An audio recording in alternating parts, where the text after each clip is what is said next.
On November 21st, 2020, my grandmother, Elsie Campbell, passed away. And because she had such a profound effect on my life and my music channel and my main channel are more so of an archive of my life, next to being my outlets of creative expression. I thought it would be fitting for her memory to have a place on this channel somewhere.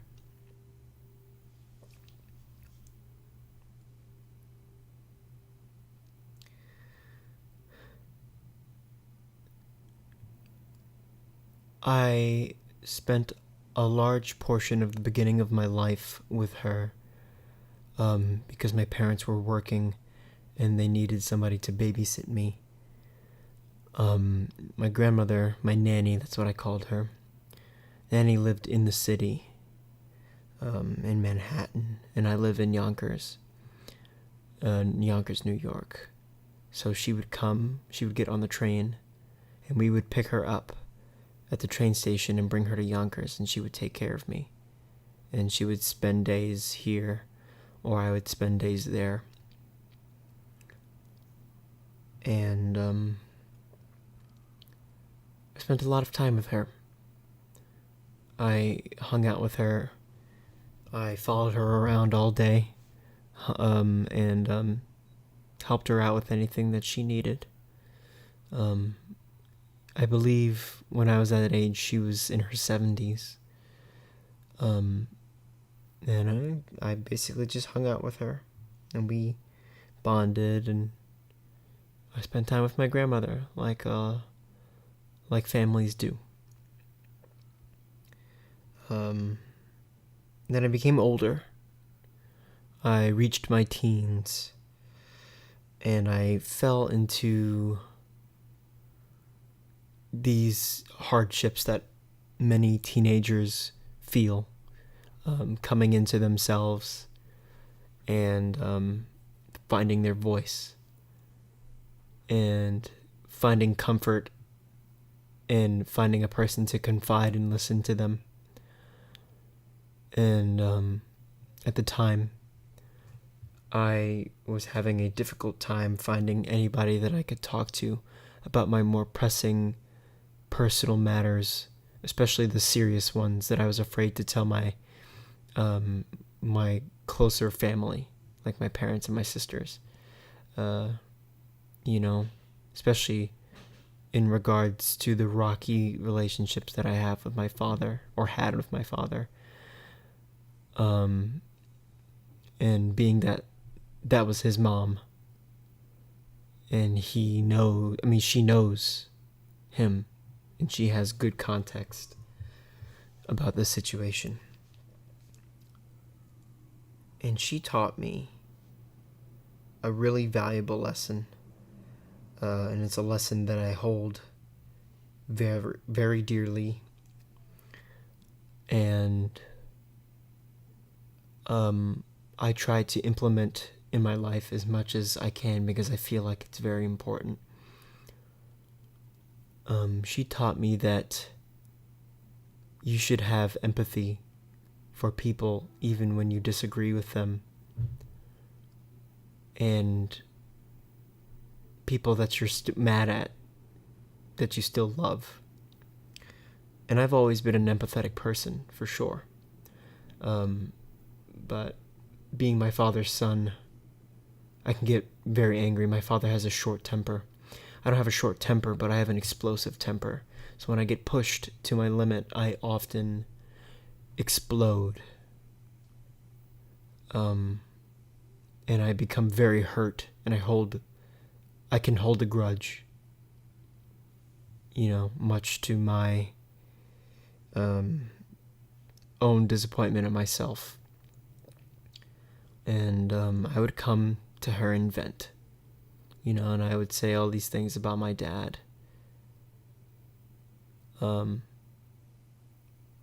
And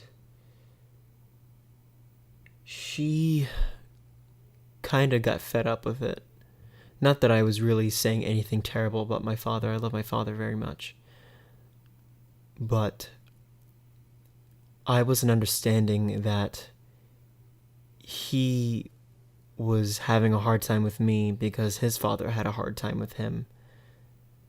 His father was very cold and not really present or helpful. And his father before that was the same way. A lot of the men in our family are a product of alcoholism and abuse and distance and just coldness. And I think for what my father could do, he did a pretty good job. But there was bound to be some struggles, like there are in life. And it fell on me. And especially growing up, and to have a lot of this happening during my parents' divorce, I began to resent him. There was a lot of arguing back and forth. Me and my father have very two different personality types. He's very strict and I'm very loose. So it was only natural that we were going to butt heads. And my clashes with him were largely in part to my poor school performance and just a lot of anger and pain. And I didn't know how to deal with it. So I went to therapy for it. And I went to therapy for a few years. And that was nice. I believe more people should try getting therapy. I think it's very helpful. But due to insurance issues, I couldn't go back. And I lost that window to talk to him. So it became ever more important that my grandmother was around so I could talk to her about it. And being that I was holding in all of this pain and hurt, and my grandmother was the only person I could tell, I was really laying in on him. And she was like, just stop it. Maybe not stop it, but to understand where he's coming from. And to give him more credit, because he's done everything he could for me. And he loves me, and I know he loves me, and I know he's done everything he could for me. But I wasn't understanding the context, and I wasn't being empathetic enough to see why he was the way he was. And I clashed with my grandmother over this. My grandmother was not a perfect person. My grandmother has seen it all, and it's kind of got her locked in a mindset. My grandmother lived through the Great Depression, World War II, racism and segregation. She raised 6 boys, 1 dying at birth, and 1 dying in his 60s due to alcohol, with 1 on his way out, also due to alcohol, with a distant and cold husband. She was an alcoholism counselor, respected by her peers, her patients, and her supervisors. And she was just so strong. She has been battling ailments for upwards of 20 years and survived almost every single one until the very end. And all of this ruggedness and toughness created issues between me and her after a while. And it's created quite a bit of arguments with her. My second and third panic attacks ever were caused by my grandmother. And they were serious ones. Serious panic attacks. And it was due to differing opinions, and I couldn't grasp why she couldn't understand, or she wasn't willing to understand where I was coming from. And a lot of it is because that's her son, and she was somewhat enabling him. But I still understand that the bigger picture is what matters, and that the moral of being empathetic for the people that you disagree with or that you are angry with should be left intact. I, as a person, with this as well, value diplomacy. I think it's one of the most important things that we have as intelligent human beings, is to be diplomatic and to take things into account with a smart mind and a sensitive and caring, maybe not caring all the time, but a sensitive and informed mind. And that's hard. But that night we had that argument, and I stormed out because I had such a bad panic attack. When I came back, she was worried sick, and she immediately hugged and apologized to me. And apologies on my father's side of the family are very rare. So it really meant a lot that she did apologize, and she realized how hurtful she had been, and that I was able to keep the important moral intact.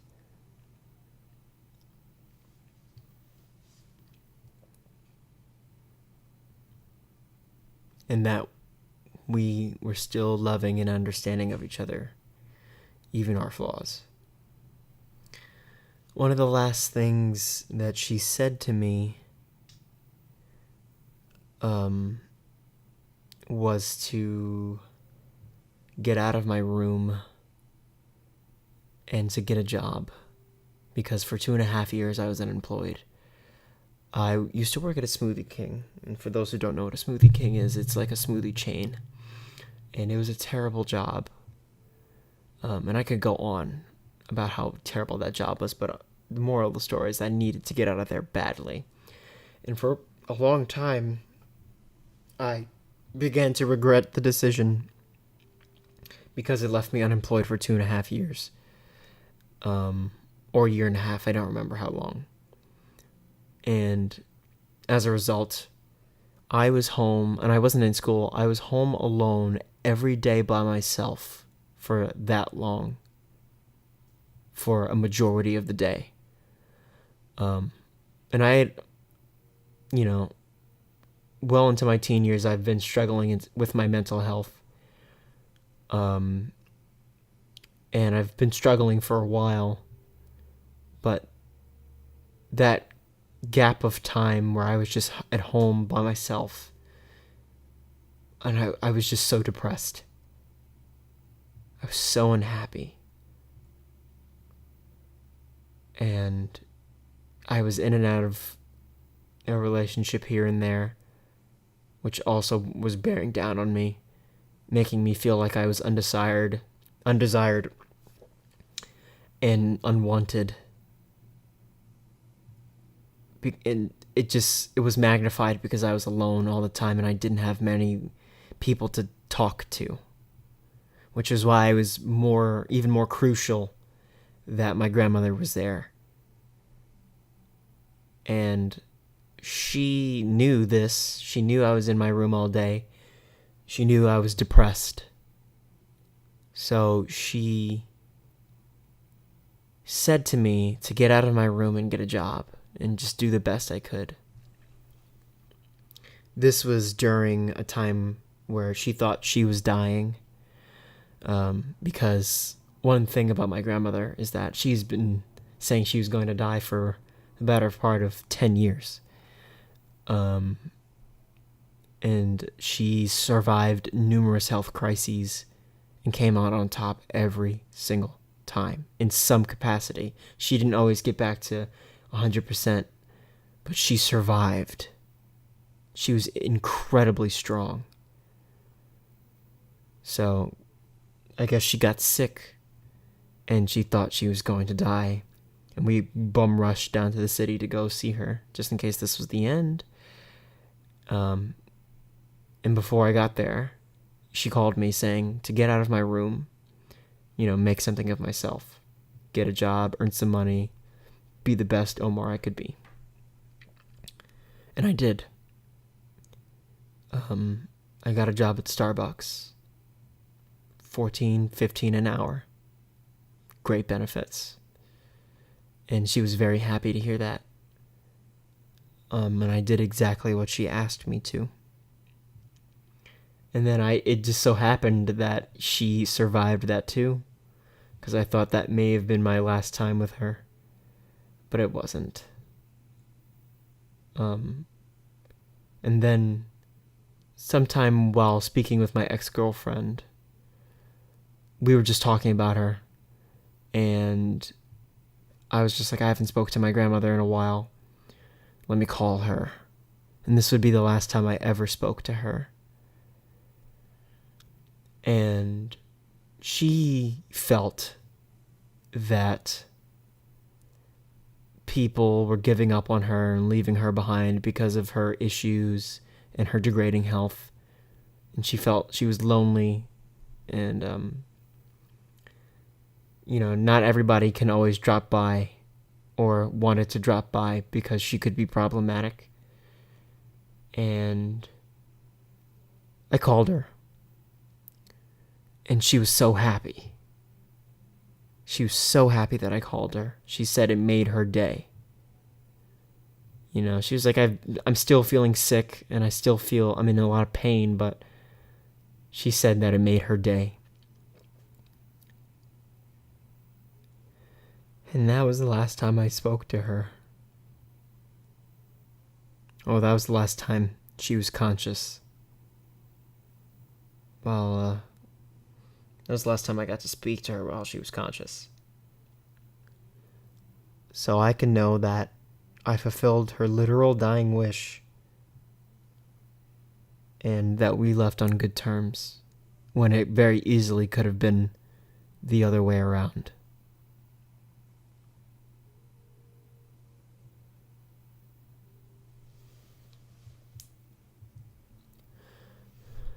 I love you, Nanny.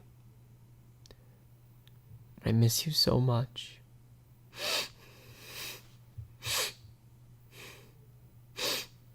And I'll always remember what you taught me.